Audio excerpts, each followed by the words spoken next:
Entre matéria e espaço, entre peso e leveza, a obra de Elisa Brache se impõe como uma meditação sobre a memória dos materiais e a força do gesto artístico. Suas esculturas monumentais, ora sustentadas por troncos que desafiam a gravidade, ora esculpidas na dureza impassível da pedra, parecem resistir e ceder ao tempo simultaneamente. No papel, sua linha flutua entre a precisão geométrica e a organicidade do traço livre, sempre em busca do equilíbrio instável que define sua produção. Mas sua arte não se limita à forma. Ela se expande para o campo social, reverberando em iniciativas como o Instituto Acaia e o Instituto Sarê, que fazem da educação e da cultura instrumentos de transformação.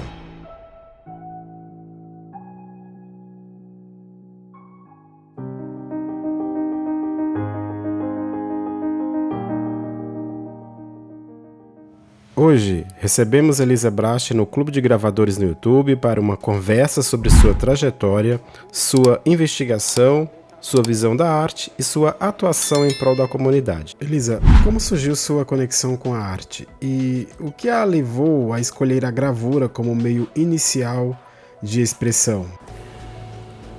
Bom, um pouco essa história, né? Desde criança, desenhando e bastante também mexendo com coisas, com madeira, com barro, com tractanas, de uma maneira bem livre, né, como criança.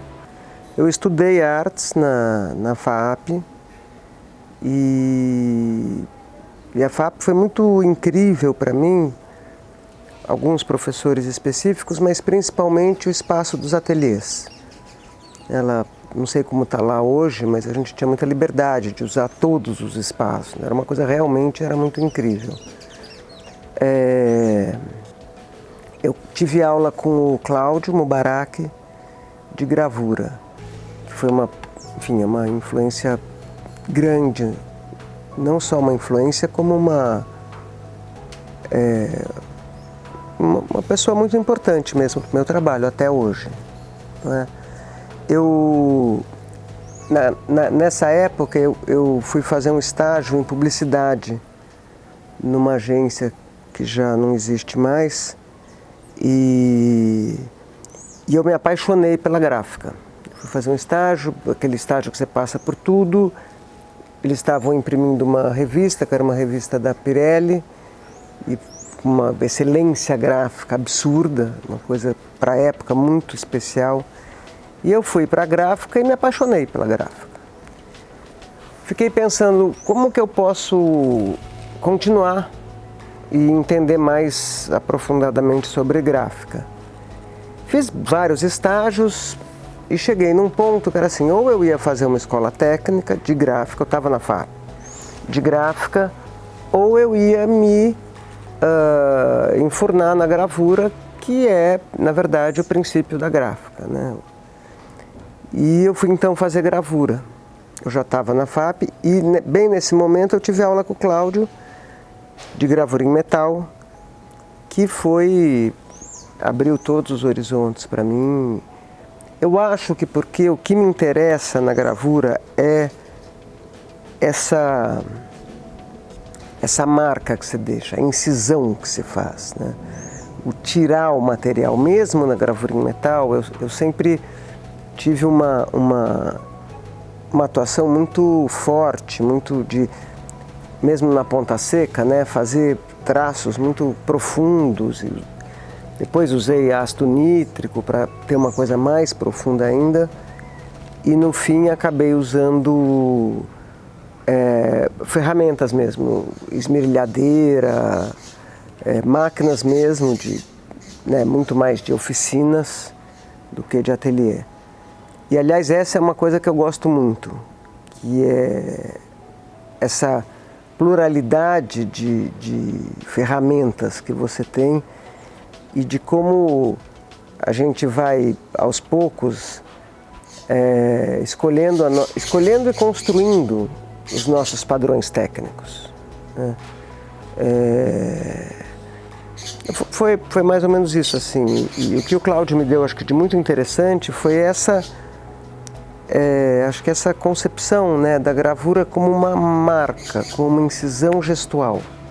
Uma coisa realmente do gesto, você gravar um gesto, né? Eu vi que você estudou também com o Evandro Carlos Jardim, não é isso? Então, nessa época, aí teve um curso do Evandro no MAC e eu fiz esse curso. Na época que eu fiz FAP, o Evandro já estava na ECA. E eu fiz esse curso no MAC com ele. E o assistente era o Cláudio. Eu fui ter aula depois com ele na FAP, né? E foi incrível, porque o Evandro, enfim, um super mestre, né? O Evandro tem grandes ensinamentos, mas nessa história do fazer, do gesto, do músculo, né? Eu tenho uma influência muito maior do Cláudio do que do Evandro.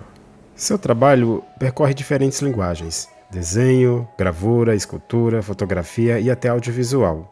Então, como esses meios se interligam em sua pesquisa? Olha, primeiro, só uma pequena observação, eu não faço pesquisa, eu faço investigação. São coisas bem diferentes, né? Por quê? Porque a pesquisa, a priori, você sabe aonde você quer chegar. Pode ser que no meio você descubra outras coisas, mas você tem um objetivo definido, né? Eu vou pesquisar como que o pólen dessa flor atua no beija-flor, bandeira, não sei o que lá. E a investigação não, você tem um campo enorme de coisas e você vai tateando. Justamente por isso é que eu atuo em muitas técnicas. Porque eu vou justamente olhando para muitas maneiras de abordar o mesmo assunto. Eu acho que a gente tem um assunto só na vida, né? Não fica variando de assunto.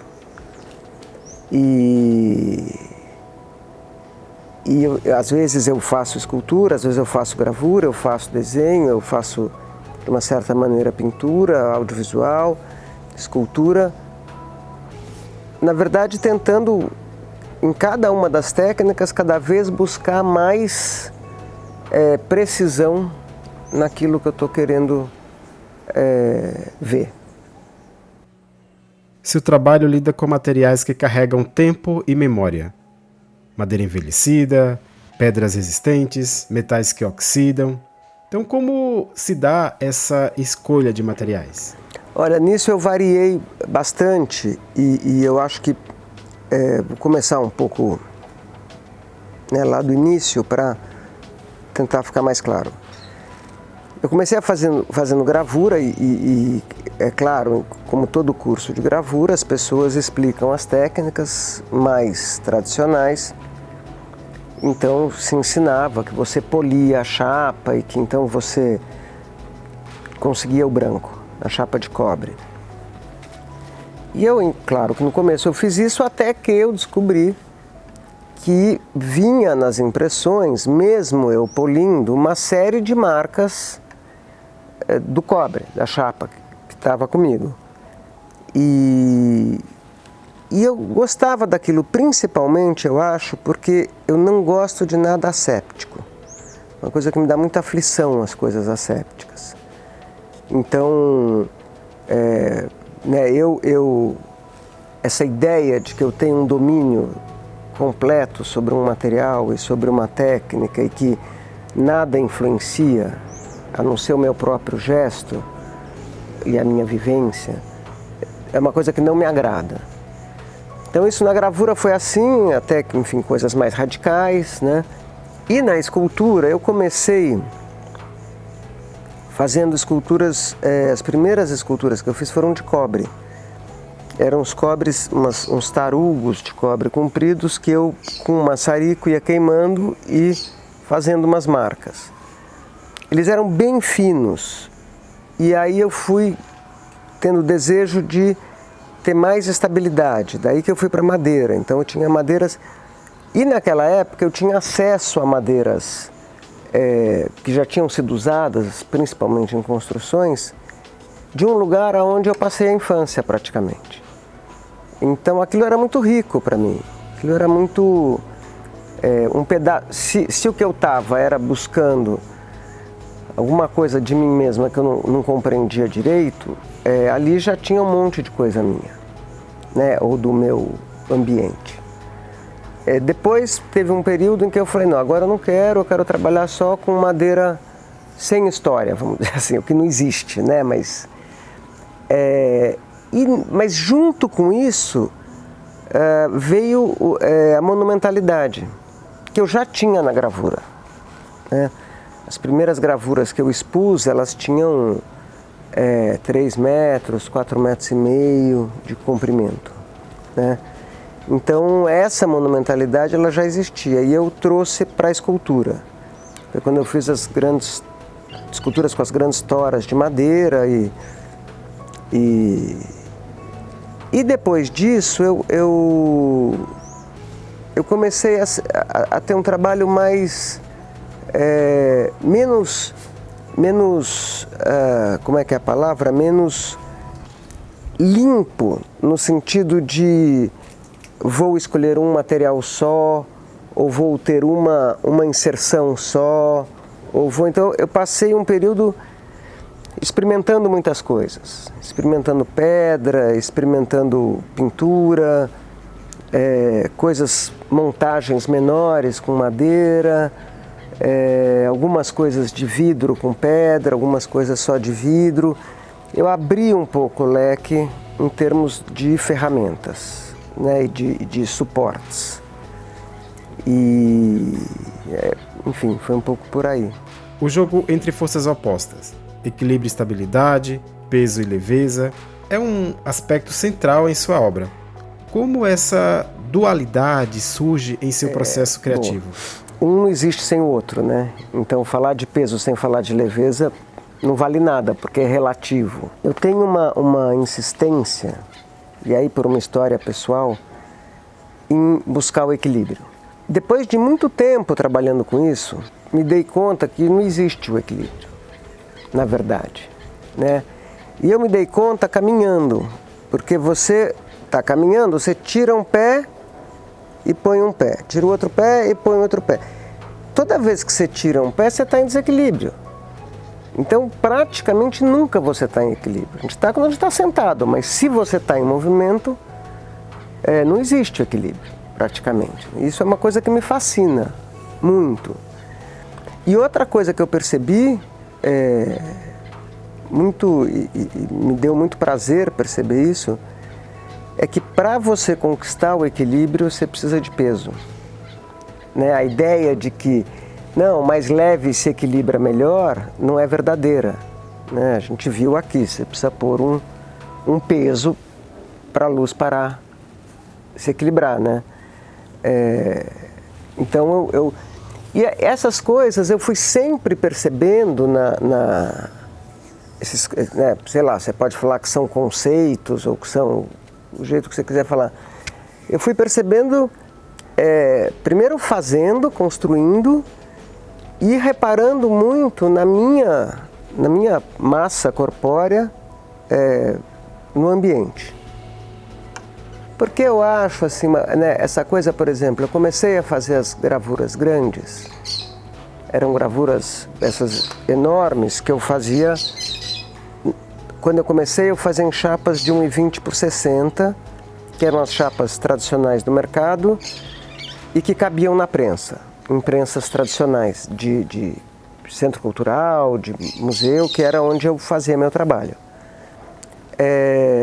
Porque eu tenho muita aflição da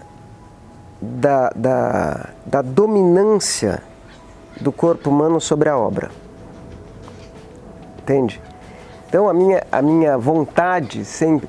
E aí eu não estou falando que obra de arte menor nada disso, só que eu estou falando assim, para minha própria experiência corpórea, eu gosto muito quando uma obra me tira o equilíbrio, não é? Me tira do eixo.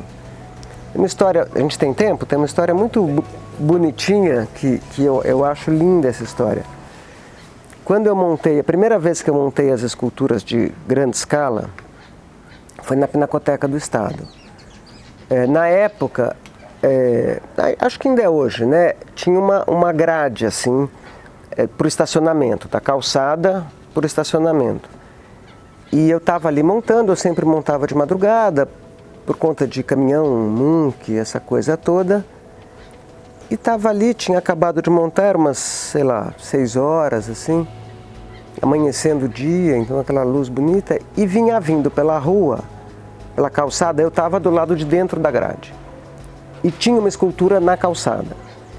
Vinha vindo pela calçada uma senhora, bem assim, com as roupas bem meio rasgadas, meio, os seios meio de fora, assim, dava a impressão de ser uma profissional do sexo que estava ali meio, né, no fim do horário de serviço dela. E ela veio andando, triste, era uma figura triste, assim, cambaleando, assim, e veio vindo em direção à escultura. Aí eu pensei, o que será que vai acontecer agora, né? Era meio um teste, assim, era a primeira vez que eu expunha coisas grandes e coisas públicas, né?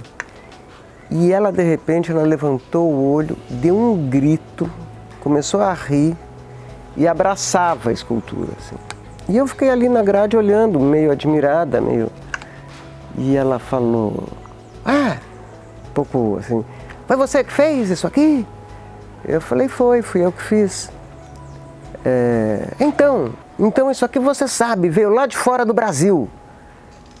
Aí eu falei, eu ainda pensei, falei, será que eu vou contrariar? Será que eu, né? Falei, não veio de fora do Brasil. Fui eu que fiz, eu sei de onde veio. Você não sabe nada. Isso aqui veio de fora do Brasil. Eu falei, olha, isso veio de Rondônia, lá no Alto Guaporé, na Amazônia. Ela falou, então, eu vim de lá também, é de fora do Brasil. E eu achei lindo isso, porque na realidade o que ela estava falando é assim, o Brasil para ela naquele momento era aquilo que a gente estava vivendo ali, né? A prostituição, um lugar no qual ela não podia entrar, ela estava de fora da grade, eu estava de dentro da grade, essa vida meio não, completamente pobre, miserável, que ela aparentava ter, e o Brasil, que era uma coisa provavelmente idílica, fora do Brasil, que era uma coisa completamente idílica na cabeça dela, né? Eu achei tão bonito. Então, essa relação com a arte, que para mim tem, eu digo a coisa grande porque tem a ver com uma coisa corpórea, né? Eu tive essa sensação uma vez, foi a primeira vez que eu tive essa sensação com obra de arte. Eu estava em Washington, aquela, acho que Academia Nacional, sei lá, um museu grandão lá, e eu vi um Calder. E já era adulta, bem adulta, assim, e foi a primeira vez que eu vi um Calder. E era um Calder branco, pequeno, contradizendo o que eu estava falando, era um Calder pequeno. Eu fiquei absolutamente em choque. Era um mobile, né? Eu tive ali não sei, uma coisa, um choque físico mesmo. A ponto de eu sair desse choque com um segurança do museu vindo me perguntar se eu estava bem. Ele pôs a mão assim no meu ombro e falou, a senhora está bem? Aí eu, saí, mas foi uma coisa assim. Então essa relação de uma troca absoluta, né? De uma troca, é o que me interessa.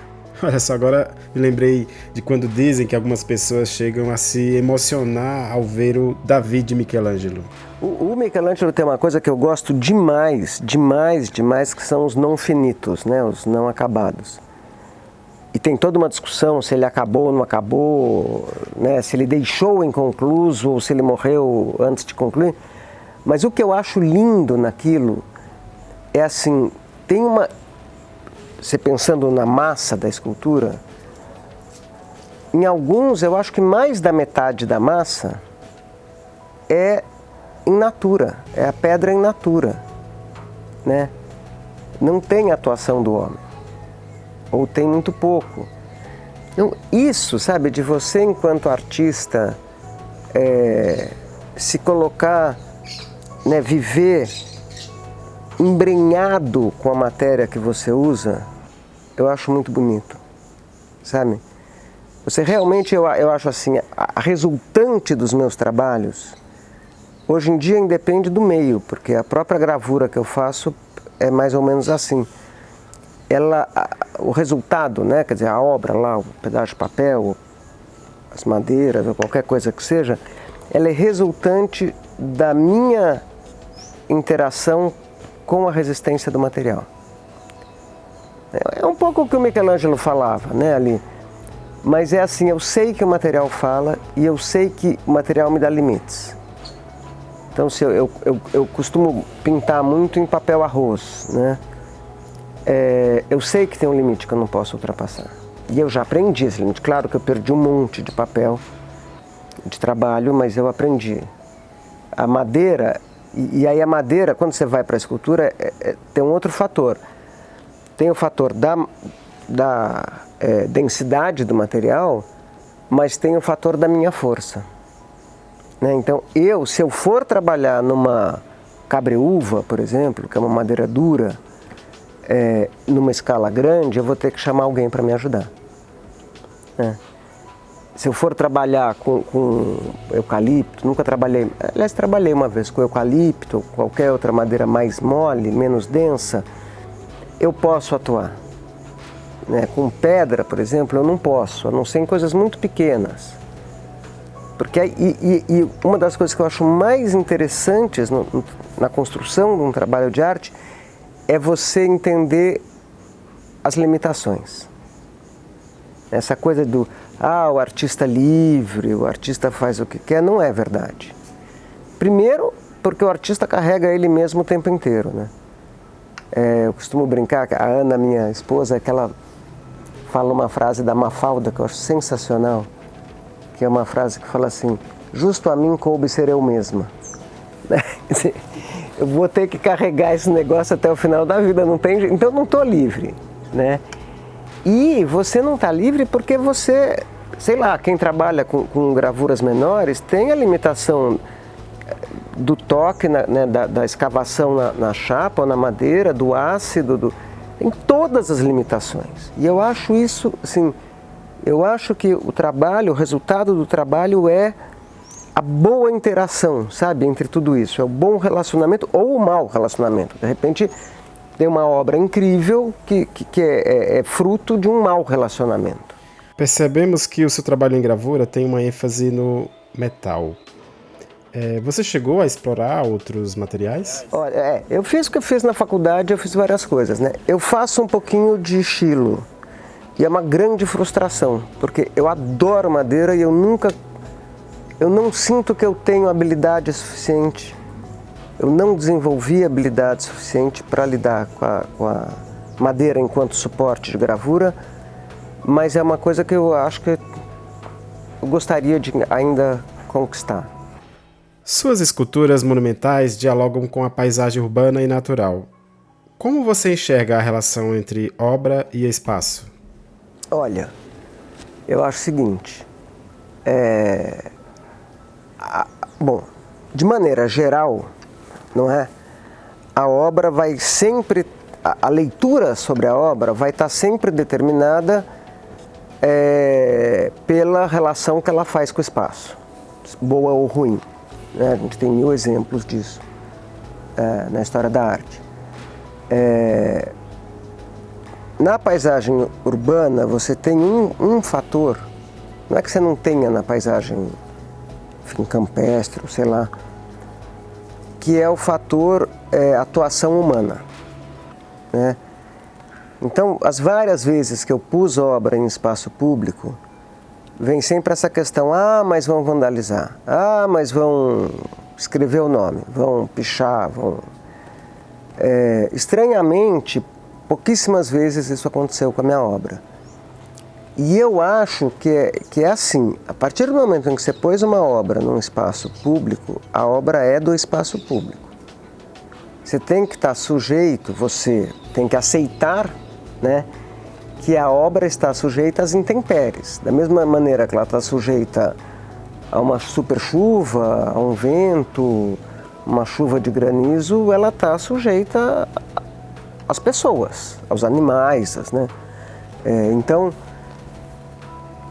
Para mim isso é uma coisa meio dada. Claro que você pode proteger contra pichação e tal, acho que não pode, porque é isso mesmo. Quer dizer, você botou a obra lá no espaço público, aquele espaço não é teu. E também não é da obra, não é? E também não é de quem escolheu a obra, né? Então, aquele espaço público é do público, onde o público atua. Quer dizer, o público não deveria jogar papel na rua, mas joga. O cachorro não deveria fazer xixi no poste, sei lá se deveria ou não, mas faz, não é? Então, para mim isso é uma coisa muito clara. Desde os anos 2000, sua atuação se expandiu para o campo socioeducativo, culminando na fundação do Instituto Acaia e posteriormente do Instituto Sarê. Como nasceu essa iniciativa e o que a motivou a trilhar esse caminho? O que eu acho que me motivou é eu ter um sentimento. Quer dizer, eu venho de uma condição social e cultural de elite.